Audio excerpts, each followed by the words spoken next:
নমস্কার সবাইকে। আজকের প্রথম ম্যাচ নিয়ে বিশ্লেষণ করতে আমি চলে এসেছি। যে ম্যাচটা ছিল কালকে ইন্ডিয়া ভার্সেস নিউজিল্যান্ড, এবং ইন্ডিয়া ভার্সেস নিউজিল্যান্ডের চ্যাম্পিয়ন্স ট্রফি গ্রুপ স্টেজের এটা শেষ ম্যাচ ছিল, এবং সেই গ্রুপ স্টেজে ইন্ডিয়া এবং নিউজিল্যান্ড দুটো টিমই উঠে গেছে। তো সেক্ষেত্রে দাঁড়িয়ে কিন্তু নিউজিল্যান্ডের কালকের যে পারফরমেন্স ছিল তা কিন্তু সত্যি অনবদ্য ছিল।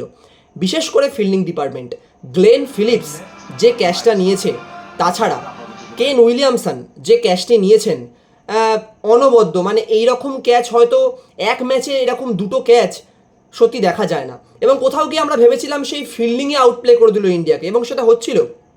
পিচ স্লো ছিল, কিন্তু credit goes to Indian batsman. আমি প্রথমেই বলি, হতে পারে বরুণ চক্রবর্তী 5টা উইকেট নিয়েছে, but credit goes to Shreyas Iyer and credit goes to আকসার প্যাটেল।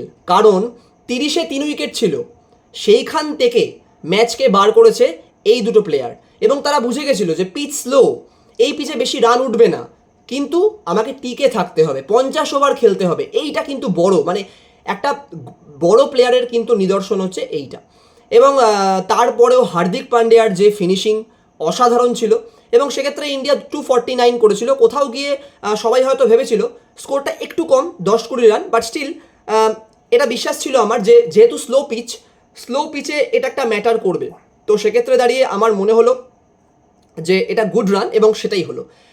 ইন্ডিয়া তারপর 4টে স্পিনার, যেভাবে ইন্ডিয়া প্ল্যান করেছিল সেইভাবেই ইন্ডিয়া খেললো, এবং রোহিত শর্মা টসে বলেছিল যে আমরা ব্যাট করব, কারণ প্রথম দুটো ম্যাচ চেস করেছে। তো সেক্ষেত্রে দাঁড়িয়ে বরুণ চক্রবর্তীর 5টা উইকেট, এই বোলারটা কিন্তু গৌতম গম্ভীরের ট্রাম্প কার্ড, এটা আমি বলতেই পারি। এবং গৌতম গম্ভীর এই যে ছকটা করেছে, আমরা প্রথমে ভেবেছিলাম যে ওয়াই নট আর্শদীপকে দেখা যাচ্ছে না কেন, বাট স্টিল আমরা যেভাবে ইন্ডিয়া অস্ট্রেলিয়া ম্যাচে গৌতম গম্ভীরকে ক্রিটিসাইজ করেছি তার প্ল্যানিং নিয়ে, কিন্তু এই চ্যাম্পিয়ন্স ট্রফিতে কিন্তু গৌতম গম্ভীরের প্রত্যেকটা ট্রাম্প কার্ড কাজ করছে, এবং সেক্ষেত্রে আমরা ক্রেডিট দিতেই পারি গৌতম গম্ভীরকে। ওই পিচে 4টে স্পিনার খেলিয়েছে, এবং 4টে স্পিনার যে তিনি কেন খেলিয়েছেন সেটা কালকের ম্যাচ দেখলেই সবাই বুঝে যাবে। বরুণ চক্রবর্তীর 5টা উইকেট, আকসার প্যাটেল, রবীন্দ্র জাদেজার wicket to wicket bowling, and Kuldeep যাদবের সেই মিডল অর্ডারে এসে উইকেট নেওয়া।